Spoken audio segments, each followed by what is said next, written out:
हे द्रुपद त्यागी मल्ल जिन मन मल्ल कामर गन किया। एकांत पीड़ित जगत को अनिकांत का दर्शन दिया। तुमने बताया जगत को क्रमबद्ध है सब परिणमन। हे सर्वदर्शी सर्वज्ञानी नमन हो शत शत नमन। नमन हो शत शत नमन। यह पद्मनंदी पंचविंशति का नामक ग्रंथ राज है। इसकी रचना 11वीं शताब्दी में आचार्य पद्मनंदी देव ने की। पहले धर्मोपदेशामृत नाम के अधिकार में धर्म का उपदेश ही अमृत है और कोई अमृत नाम की चीज दुनिया में है नहीं। लोग जिसको अमृत बोलते हैं उस अमृत को पीने वाले देव भी मर जाते हैं।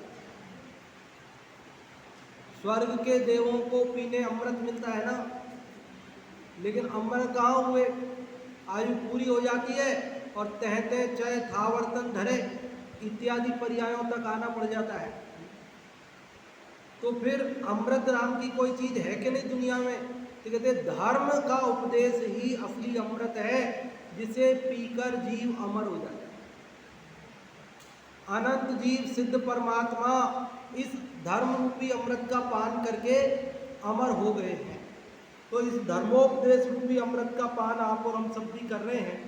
और यहाँ आचार्य देव कह रहे भैया सबसे पहले 7 व्यसनों को छोड़ो और उसमें हम जुआ, मांस, मदिरापान, वेश्यागमन और शिकार ऐसी 5 व्यसनों की चर्चा हम कर चुके हैं। शिकार के संदर्भ में पंडित बनारसी दास जी की जो लाइन है, निर्दय भय प्राणघात करबो यह शिकार, कि निर्दय होकर प्राणघात करना बस इसी का नाम शिकार है। कोई ये समझे कि नहीं शिकार तो तब होगा जब जंगल में जाएंगे, तीर बाण से गोली बंदूक से हम किसी जानवर को मारेंगे तभी शिकार होगी। कि नहीं, तुम्हारे परिणामों में निर्दयता हो और तुम घर में रहते हुए भी जीवों का घात करो तो वो भी शिकार है।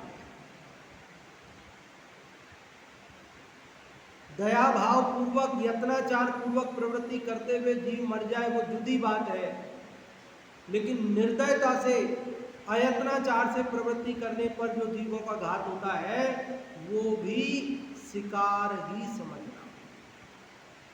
समझ में आ गई बात? और अपने भाव प्राणों का घात करना वो भी शिकार ही है। भाव प्राण क्या? कि हूं तो मैं जानने देखने वाला और मानता हूं मैं रागी द्वेषी, अपने को मानता हूं करता धरता, ये भी अपना घात किया, अपने स्वभाव का घात किया। स्वभाव तो था ज्ञाता दृष्टा और बन बैठे करता धरता। स्वभाव तो था ज्ञाता दृष्टा और बन बैठे रागी द्वेषी। तो ये हमने स्वभाव का घात किया, ये हमने अपना ही शिकार कर लिया। आत्मघात भी तो होता है ना, तो अपना ही घात कर दिया ना, अपने स्वभाव का घात। समझ में आती है बात? कठिन लगती है क्या? हम कहाँ, हम कैसे, अशुभ में, शुभ में और शुद्ध से। आवाज आ रही बराबर सबको? चलो पढ़ते अपन अगला श्लोक 27वां, जिसमें चोरी व्यसन की बात की है और बहुत मार्मिक ढंग से बात को उठाया है। बहुत प्रेरणादायक है ये छंद। मुझे तो जब मैंने इसको पढ़ा 2-4 दिन पहले तो बहुत एकदम ऐसा लगा कि सारा तो बिल्कुल हाथ पे रखे हुए आंवले जैसा स्पष्ट हो गई बात, जगत की क्या प्रवृत्ति, कैसी स्थिति है। देखो पढ़ते, यो ये नैव हता सतम ही बहुसो अन्येव यैर्वञ्चितो नूनं वञ्चयते सतानपि भ्रसं जन्मान्तरेऽप्यत्र च स्त्रीबालादिजनादपि स्फुटमिदं शास्त्रादपि श्रूयते नित्यं वञ्चनहिंसनोज्झनविधौ लोकः कुतो मुह्यते। क्या कह रहे हैं पद्मनंदी देव? देखो वो कह रहे हैं कि यो ये नैव हतः, यो मतलब जो, यो मतलब जो, येन एव, येन मतलब जिसके द्वारा, एव मतलब ही, हतः, हतः मतलब मारा गया, हतः मतलब मारा गया। यो ये नैव हतः कि जो जिसके द्वारा मारा गया, स तम ही बहुसो हंति एव, स मतलब वह, कौन? जो मारा गया वो, तम, तम मतलब उसको, किसको? जिसने उसे मारा है ना, उसको ही निश्चय से वास्तव में बहुसो, बहुसो मतलब बहुत बार, बहुसो मतलब बहुत बार, अनेक बार, हंति एव मारता ही है। क्या समझ में आई बात? देखो फिर से बोलता हूं, यो ये नैव हतः, जो जिसके द्वारा मारा गया, स तम ही बहुशो हंति एव, वह उसको बहुत बार मारता ही है। क्या समझ में आई बात? कि जैसे यूं समझो कि मैंने किसी को मारा, क्या किया? मैंने किसी को मारा, तो वो जो मरा ना, वो अब मेरे को मारेगा कि नहीं मारेगा? मैंने एक बार मारा तो वो भी एक बार मारेगा। बोले नहीं, ब्याज सहित चुकेगा। ईंट का जवाब पत्थर से देगा वो, गाली का जवाब गोली से देगा वो। अगर मैंने किसी जीव को मारा है तो वह मरने वाला मुझे एक बार नहीं, अनेक बार मारेगा ही। ये नियम है, ये क्या है? रूल है, नियम है ये। क्या है ये नियम? समझ में आया? क्या नियम है? कि जो जिसको, जिसके द्वारा मारा जाता है, वो मरने वाला मारने वाले को बहुत बार मारता ही है। समझ में आई कि नहीं आई बात? अरे यदि आपको किसी ने भोजन करने बुलाया तो आप उसे भोजन करने बुलाते ही हो या नहीं बुलाते हो? क्या करते हो भाई? जिसने आपका सम्मान किया, आप उसको सम्मान देते हो कि नहीं देते हो? जिसने आपका अपमान किया, आप उसका अपमान करते हो कि नहीं करते हो? आप चुप हो गए आप, क्योंकि आप समझदार हैं। कोई आपका अपमान करे तो भी आप अपमान नहीं करते, ऐसा है। अरे इस भाव में नहीं तो अगले भाव में। ये वस्तु का ऐसा ही स्वरूप है। या तो जीव वीतरागी हो जाए, मोक्ष चला जाए तो फिर झंझट खत्म। लेकिन संसार में है तो क्या होता है? कहते हैं ये तो अदले का बदला है। क्या बोलते हैं? ये तो अरस परस का व्यवहार है कि जैसा हमने किया सामने वाला वैसा ही करेगा। सामने वाले में ने जैसा किया हम भी वैसा ही करेंगे। चौबे जी को कोई चौबे जी बोलेगा तो वो बोलेगा हाँ जी, और कोई बोलेगा चौबे तो वो बोलेगा क्यों बे। हमने चौबे जी बोला तो उसका जवाब आएगा हाँ जी, और हमने कहा चौबे तो बोलेगा क्यों बे। क्या बात है? हम जैसा बोलेंगे ना जवाब वैसा ही मिलेगा। खाली हॉल होता है ना, खाली हॉल, खाली कमरा हो और उसमें अपन एक शब्द बोलें तो गूंजता है वापस, गूंजता है नहीं गूंजता है? ये इको साउंड आता है ना, इको साउंड। और अपन बोले जय, और वो 3 बार बोलेगा जय जय जय जय, धीरे धीरे धीरे धीरे चलता ही रहेगा। हमने तो 1 बार बोला, ये 3 बार बोल रहा है, क्यों? ऐसा स्वरूप है वस्तु का। जो जिसके द्वारा मारा जाता है वह उसको बहुत बार, पूरे श्लोक की इतनी सी लाइन समझ में आ जाए तो सब कुछ समझ में आ गया। इतनी सी बात समझ में आ जाए ना, कितनी सी बात, कि जो जिसके द्वारा मारा जाता है वह उसको कौन? वह कौन? मरने वाला। उसको मतलब किसको? मारने वाले को क्या करता है? बहुत बार मारता है। अपनी भारतीय संस्कृति में तो एक कहावत जन जन में प्रसिद्ध है कि यदि गाड़ी वाला बैल को मारता है, घोड़े को मारता है, ऊंट को मारता है, तो अगले भाव में वह बैल घोड़ा ऊंट बनेगा गाड़ी वाला, और वो ऊंट बैल घोड़ा वो गाड़ी वाला बनेगा, और फिर वो उसको मारेगा। बोलो प्रसिद्ध है कि नहीं ये बात? यदि मैंने किसी का कर्जा ले लिया और नहीं चुकाया और मैं मर गया, तो मुझे उसको अगले जन्म में गधा बन के भी, बैल बन के भी उसका बोझा ढोकर के और वो चुकाना पड़ेगा। बोलो प्रसिद्ध है कि नहीं बात? यहाँ प्रकृति में अन्याय जैसी कोई चीज नहीं है। कोई व्यक्ति हमें मार रहा है, इसका मतलब यह है कि पहले हमने उसे मारा। क्या कोई व्यक्ति हमारे ऊपर लांछन लगा रहा है, इसका मतलब यह है कि हमने पूर्व में कभी उस पर लांछन लगाया होगा। इस भाव में नहीं तो पिछले भाव में लगाया होगा, कभी तो किया होगा ना।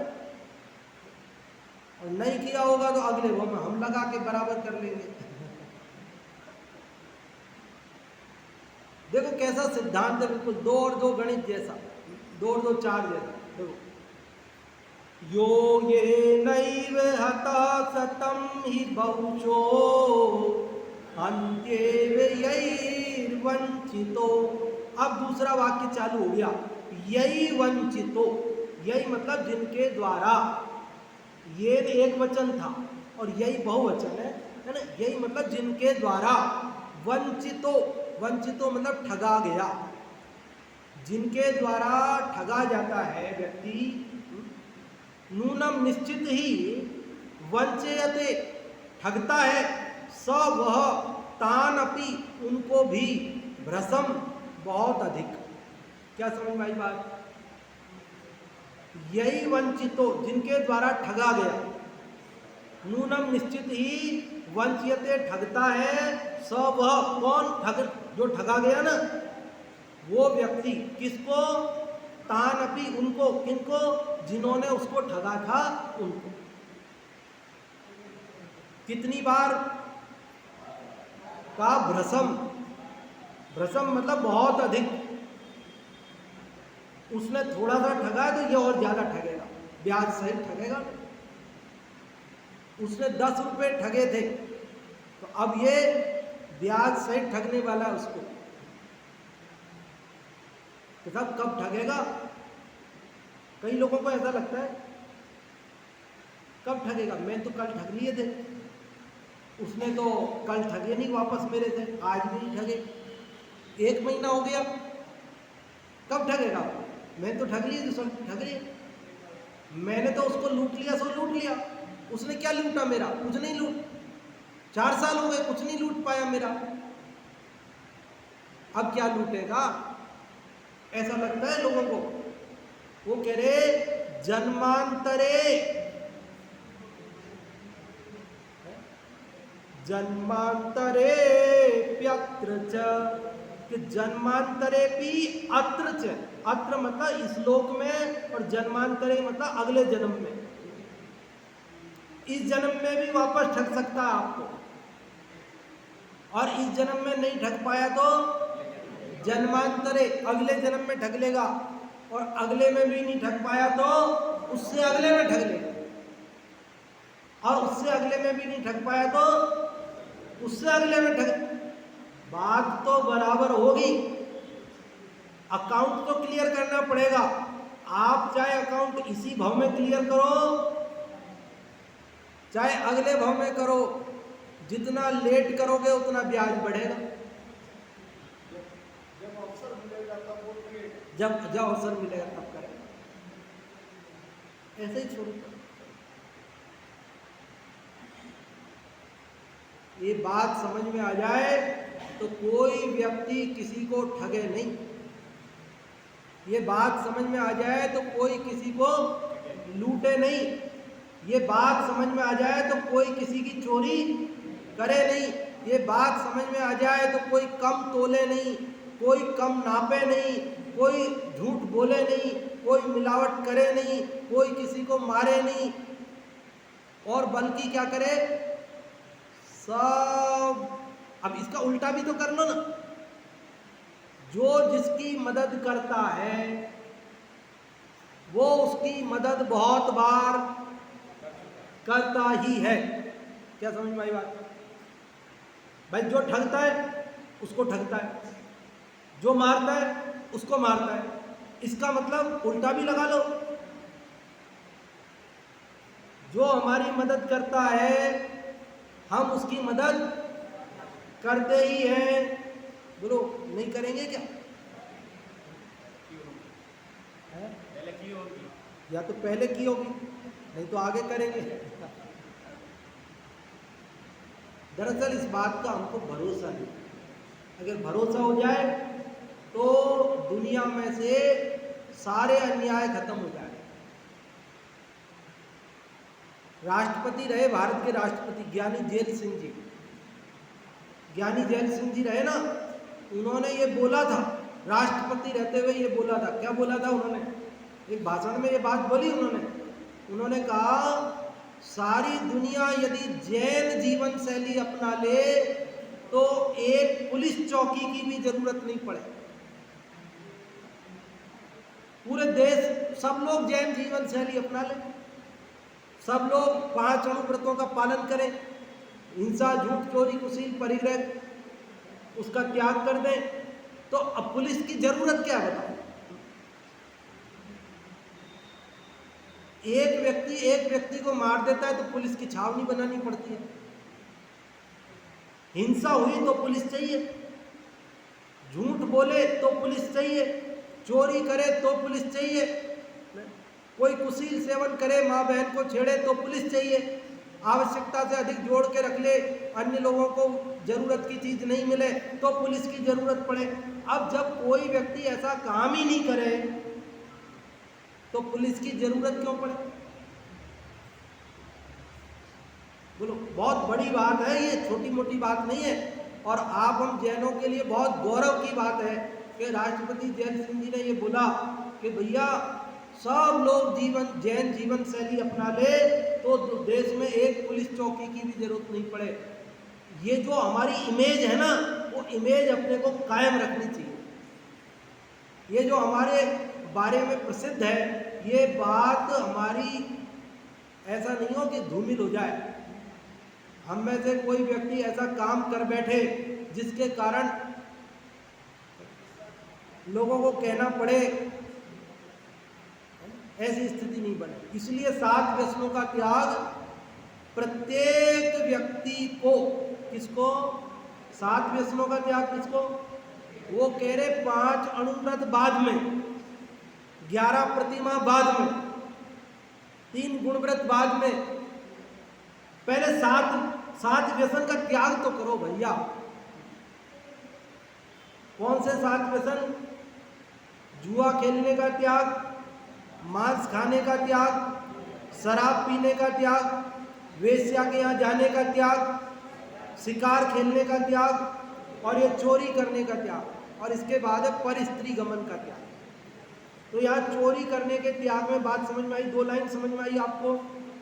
क्या लिखा देखो, जो जिसके द्वारा मारा गया वह उसको बहुत बार मारता ही है, जो जिनके द्वारा ठगा गया, निश्चित वह उनको बहुत अधिक इस जन्म में अथवा अगले जन्म में ठगता ही है।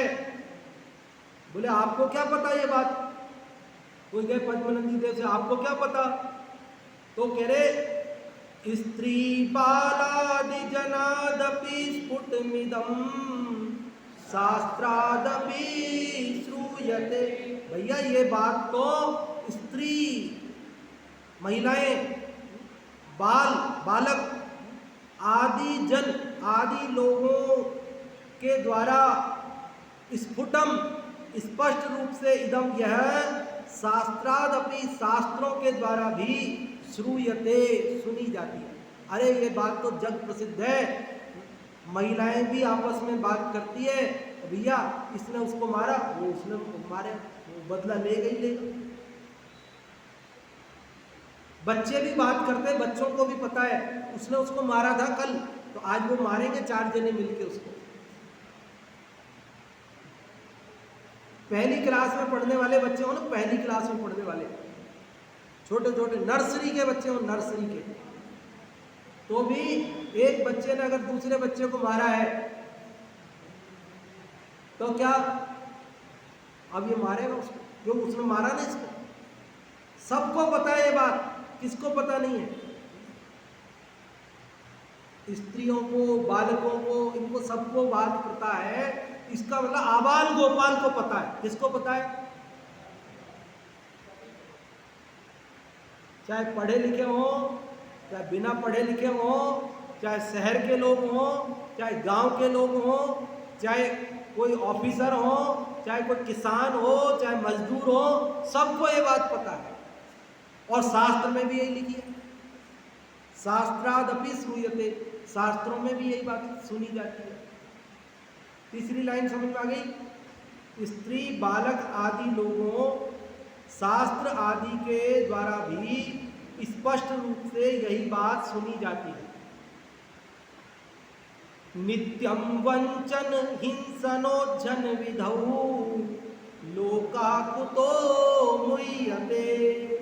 नित्यम मतलब सदा, हमेशा, वंचन हिंसनोज्झन विधौ, वंचन मतलब ठगने और हिंसन मतलब मारने, इन दोनों का उज्झन, उज्झन मतलब त्याग, ठगने का त्याग और मारने के त्याग की विधि में लोका, लोग, कुतो मुह्यते, बोले क्यों मूढ़ बन रहे हैं, क्यों अज्ञानी बन रहे हैं, क्यों नहीं छोड़ देते हैं? क्या कह रहे आचार्य देव? बोले ठगने और हिंसा के त्याग में लोग क्यों मूर्ख बन रहे हैं? क्यों ये बात समझ में नहीं आ रही है कि हमें किसी को ठगना नहीं चाहिए? क्यों ये बात समझ में नहीं आ रही है कि हमें किसी को मारना नहीं चाहिए? क्यों? क्योंकि ये बात सारी दुनिया जानती है कि जो जिसको मारता है वह उसके द्वारा अनेक बार उससे मरना पड़ता है, जो जिसको ठगता है उसके द्वारा अनेक बार ठगा जाता है। तो ये तो इसमें कोई मूर्खता की बात है कि ये बात जानते हुए भी कोई ठगने का त्याग नहीं करे, कोई मारने का त्याग नहीं करे, ये तो महाअज्ञानता हुई। इस श्लोक का अर्थ आप लोगों से पूछें तो बता सकोगे ना? एक बार फिर से मैं बताता हूँ, फिर हिंदी का भी पढ़ते हैं, फिर बाद में पूछता हूँ, ठीक है? जो जिसके द्वारा मारा जाता है वह उसको बहुत बार मारता ही है। जिनके द्वारा ठगा जाता है निश्चित रूप से वह उनको बहुत अधिक इस जन्म में अथवा अगले जन्म में ठगता ही है।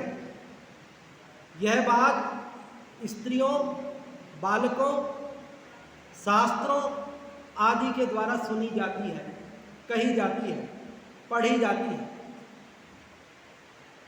लोग सदा ही ठगने और हिंसा के त्याग में क्यों मूढ़ बने रहते हैं? अर्थात समझदार आदमी तो इनका त्याग करते ही है, जो ना समझ हो उसकी बात अलग है।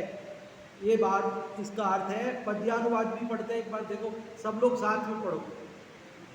जो जिसको मारे वह उससे मारा जाता बारंबार, जो जिसको ठगता उससे ही ठगा जाए वह बारंबार। किंतु बड़ा आश्चर्य अरे, मूढ़ जगत यह अन्य जनों को सदा ठगे या प्राण हरे। स्त्री बालक आदि के माध्यम से तथा शास्त्र से जब यह बात भली भांति मालूम होती है कि जो प्राणी इस जन्म में एक बार भी दूसरे प्राणी को मारता है, वह दूसरे जन्मों में और इसी जन्म में भी उस मरे हुए प्राणी से अनंत बार मारा जाता है। जो मनुष्य इस जन्म में एक बार भी दूसरे प्राणी को ठगता है, वह दूसरे जन्मों में और इसी जन्म में भी बार बार उसे उसी ठगे हुए प्राणी से ठगाया जाता है। फिर भी हे लोग, तू दूसरे के ठगने मारने आदि में दिन रात लगा रहता है, तू उन क्रियाओं को छोड़ने में क्यों संकोच करता है? यह बड़े आश्चर्य की बात है। इसलिए भव्य जीवों को चाहिए कि वे ऐसे अनर्थ के करने वाले दूसरे के मारने ठगने आदि में अपने चित्त को न लगाएं। एक कहानी बचपन में सुनते थे, पढ़ते थे। एक वो सारस पक्षी, बतख वगैरह होते हैं ना, सारस जिसकी चोंच लंबी होती है, वो और एक कौन था, वो दोस्त थे, दो जने दोस्त थे। तो दोस्त तो थे, लेकिन मायाचारी ठगने की प्रवृत्ति थी ना। तो वो जब वो आए ना, वो लंबी चोंच वाला वो दोस्त घर पे, तो उसने जो उसके लिए नाश्ता रखा, मतलब खीर रखी उसके लिए, कुछ जूस रखा, तो वो किसमें, प्लेट में, थाली में। अब थाली में तो वो चोंच से कैसे खाए बेचारा, थोड़ा सा खा पाया हो, खा ही नहीं पाया बेचारा। उसके लिए लंबे बर्तन में रखता, कोई गिलास वगैरह में, जग में, तो कुछ खाता बेचारा। अब इसके घर हो गया, तो अब वो ऐसा था कि वो थाली वाली में खाने वाला, वो मुझे याद नहीं आ रहा कौन था, तो उसने रखा उसमें सुराही, गिलास में, अब उसका मुंह ही नहीं जाए उसमें, तो वो कुछ खा नहीं पाया। तो ऐसे अब तुमने उसके लिए ऐसी व्यवस्था रखी, वो भी ऐसी व्यवस्था रखेगा। आपने उसको ठगा, वो भी आपको ठगेगा। यदि आप उसकी व्यवस्था का ध्यान रखते, तो वो भी आपकी व्यवस्था का ध्यान। समझ में आ रही बात? चलो आप लोग बताओ, संस्कृत से अर्थ बताओ, भाव बताओ। कोई बात नहीं समझ में आई तो पूछ ले। हाँ जी, जो भी आप में से बताना चाहते हैं, ये माइक ले लीजिए।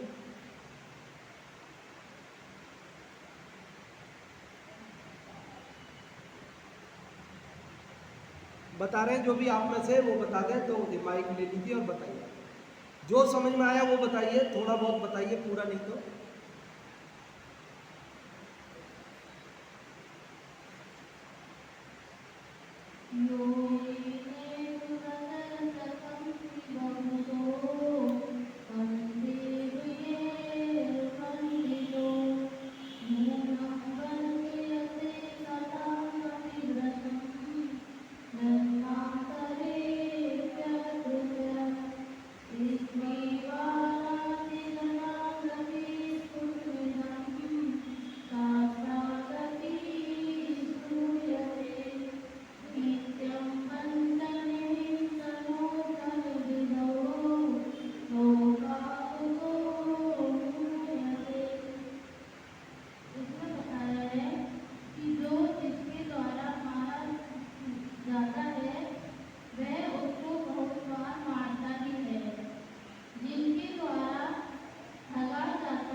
क्यों मूढ़ता रखते हैं, क्यों इस प्रकार से वो अज्ञानी रहते हैं। त्याग देना चाहिए भैया, जब पता है कि इसका बदला अपने को चुकाना पड़ेगा। हाँ जी, और कोई आप में से भाव बता दें, भले 1 लाइन 2 लाइन में, भाई ये बात समझ में आई, जो समझ में आया वो बता दो आप। हाँ जी, बाबू जी बता रहे हैं, बाबू जी। अच्छा है हाँ वो वापस बारम्बार अपने को भी वापस लगेगा। हाँ जी, जो मारता है, अगर हम किसी को मारते हैं हाँ इस जन्म में, तो वो भी बार बार मारेगा, पूरा बदला लेगा। बिल्कुल, बहुत बढ़िया। और हाँ आप भी बता रहे हैं। जो जिसको मारता है उसको, जिसको मारा है वह भी उसे बहुत बार मारेगा, और जो इसको ठगता है वह भी इस जन्म में और अगले जन्म में भी बहुत बार लगेगा। यह बात स्त्री पालन और शास्त्र आदि में स्पष्ट बताई गई है। फिर भी वह मारने वाला और हिंसा करने वाला क्यों मूल बनता है? हाँ जी, बहुत बढ़िया, जानते हुए बहुत अच्छा। तो देखिए, अब इससे उल्टी बात भी लगा के देख लेना, मतलब ये तो मारने ठगने की बात है, और यदि हम किसी की मदद करते हैं, यदि किसी की सहायता करते हैं, तो वो अपनी सहायता भी, तो अगर हम चाहते हैं कि कोई हमको ठगे नहीं, कोई हमें मारे नहीं, कोई हमें नुकसान नहीं पहुंचाए, बल्कि हमारी मदद करे, हमारी सहायता करे, दुख सुख में हमारे साथ रहे, तो हमें भी वैसा करना चाहिए, क्योंकि हम जैसा करेंगे वैसा भरेंगे, जैसी करनी वैसी भरनी। चलो अगला श्लोक कल पढ़ेंगे। इस प्रकार चोरी व्यसन को त्यागने की बात है।